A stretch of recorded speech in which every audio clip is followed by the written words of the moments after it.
मामलों को सभा पटल पर रखा जाएगा। जो माननीय सदस्य नियम 37 के अधीन मामलों को जिनको आज उठाने की अनुमति प्रदान की गई है वह व्यक्तिगत रूप से सभा पटल पर रख सकते हैं। माननीय विदेश मंत्री जी।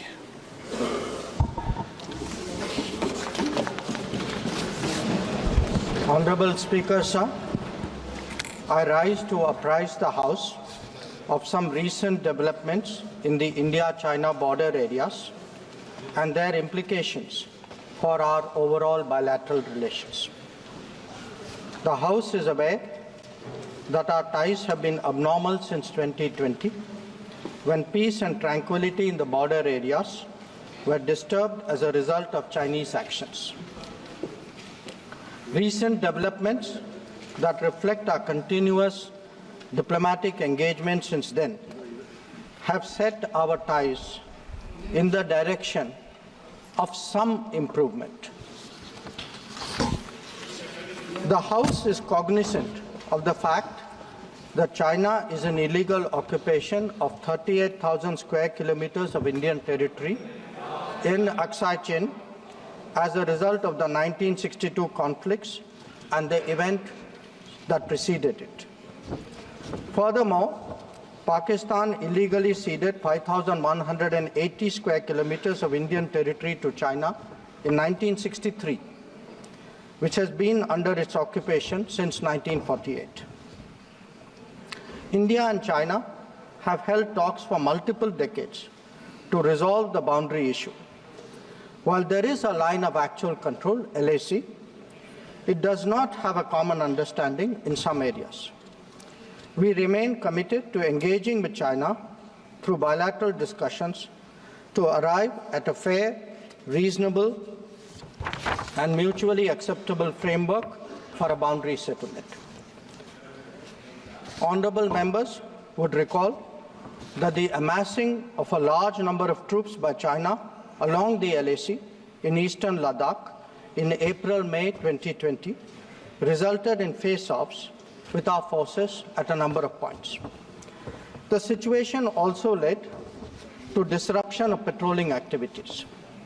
It is to the credit of our armed forces that despite logistical challenges and the then prevailing COVID situation, they were able to counter-deploy rapidly and effectively.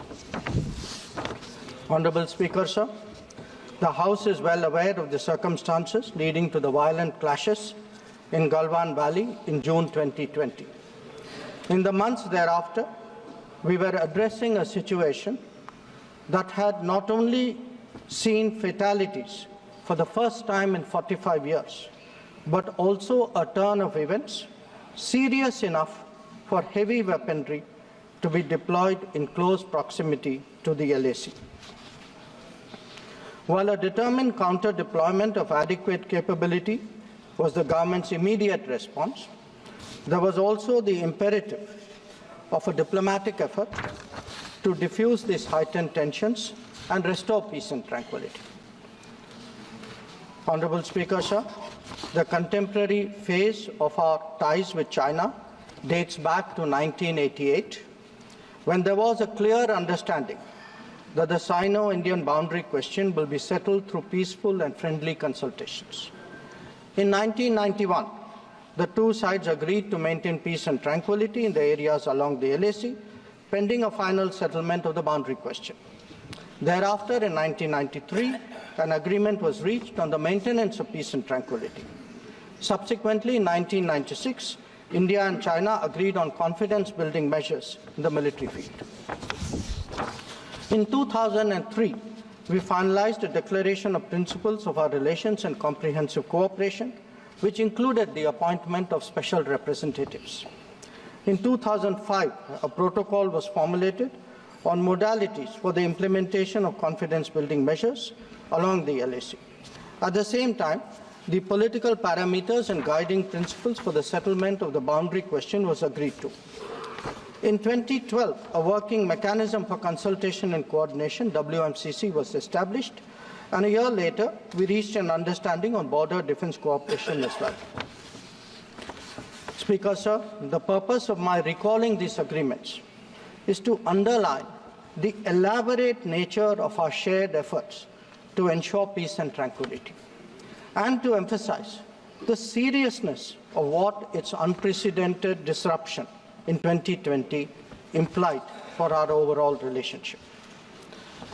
The situation arising after our counter-deployment in 2020 called for multiple sets of responses. The immediate priority was to ensure disengagement from friction points so that there would be no further untoward incidents or clashes. This, sir, has been fully achieved, as I will explain. The next priority will be to consider de-escalation that would address the massing of troops along the LAC with associated accompaniments. It is also evident that the management of border areas will require further attention in the light of our recent experiences. In all of this, we were and we remain very clear that the three key principles must be observed in all circumstances. One, both sides should strictly respect and observe the LAC. Two, neither side should attempt to unilaterally alter the status quo. And three, agreements and understandings reached in the past must be fully abided by in their entirety. Honourable members would appreciate that as a result of the sustained tension and specific developments in the border areas, our overall relationship with China was bound to be impacted adversely. In the new circumstances, it was obviously not possible to continue the normal exchanges, interactions, and activities as in the past. In this regard, we made clear that the development of our ties were contingent on the principles of mutual sensitivity, mutual respect, and mutual interest. Throughout this period, honourable members would also be aware that government has maintained that India-China relations cannot be normal in the absence of peace and tranquility in the border areas. The combination of a firm and principled stance on the situation in the border areas, as well as a clearly articulated approach to the totality of our ties, have been the foundation of our engagement with China for the last 4 years. We have been very clear that the restoration of peace and tranquility would be the basis for the rest of the relationship to move forward. Since 2020, our engagement was therefore focused on these objectives. This took place at various levels involving different arms of the government. I myself have had meetings with my Chinese counterpart, as indeed has my senior colleague, Raksha Mantriji. Our NSA has also engaged his Chinese counterpart, both being special representatives on the boundary question. More detailed discussions were conducted by the Working Mechanism for Cooperation and Coordination, WMCC, at the diplomatic level. Its military counterpart was the Senior Highest Military Commanders Meeting, SHMC mechanism. The interactions were naturally very tightly coordinated with a combined presence in the negotiations of both diplomatic and military officials. Since June 2020, 17 meetings of the WMCC and 21 rounds of SHMC have taken place. So, in this background, I would like, sir, to inform the House today about the agreement reached on 21 October 2024 regarding Depsang and Demchok. The twin considerations of an unstable local situation and an impacted bilateral relationship were clearly the drivers for these recent endeavours. These two areas have been the focus of our discussions in both WMCC and SHMC with the Chinese side since September 2022, when the last disengagement agreement was concluded at Hot Springs area.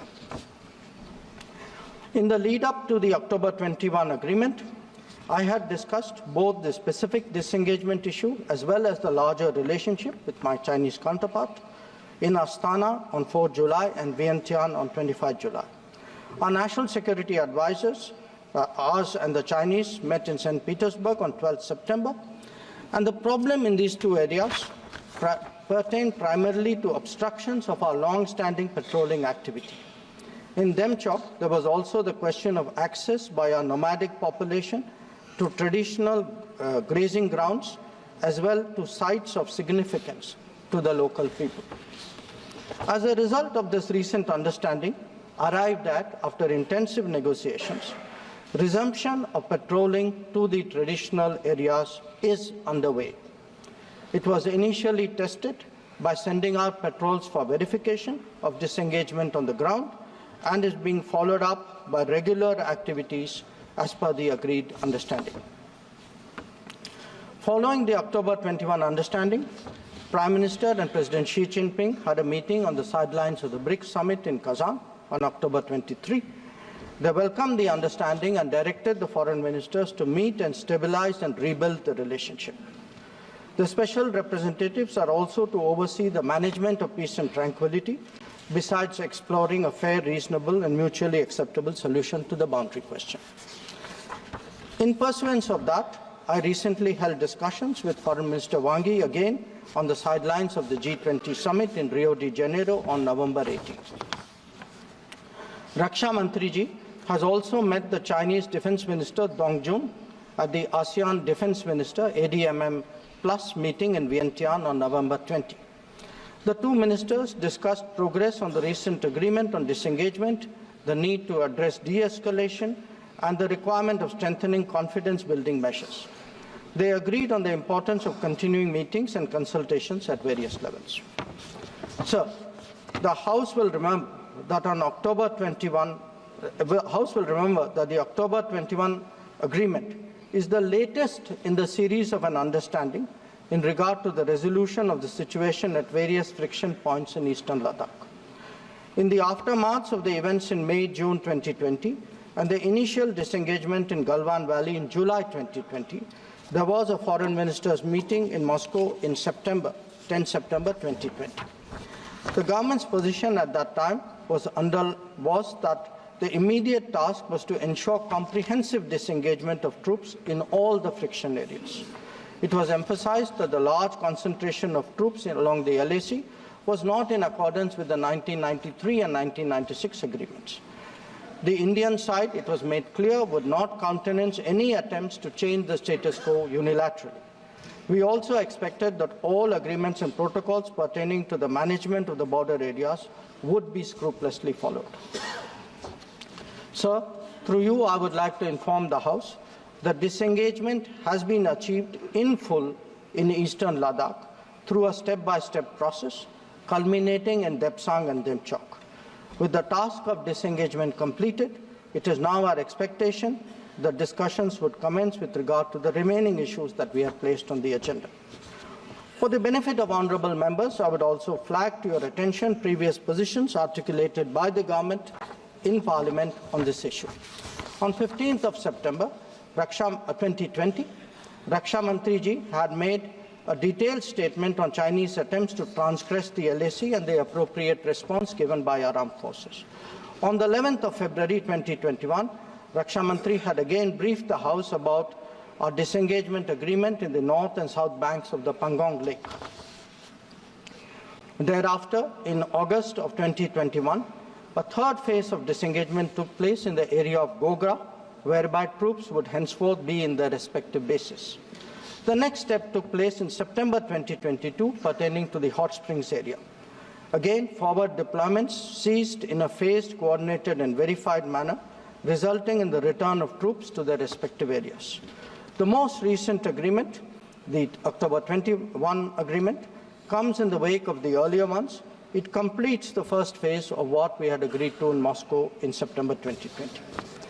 As members are aware, there is a long history of frictions, transgressions and face-offs in several sectors of the India-China border.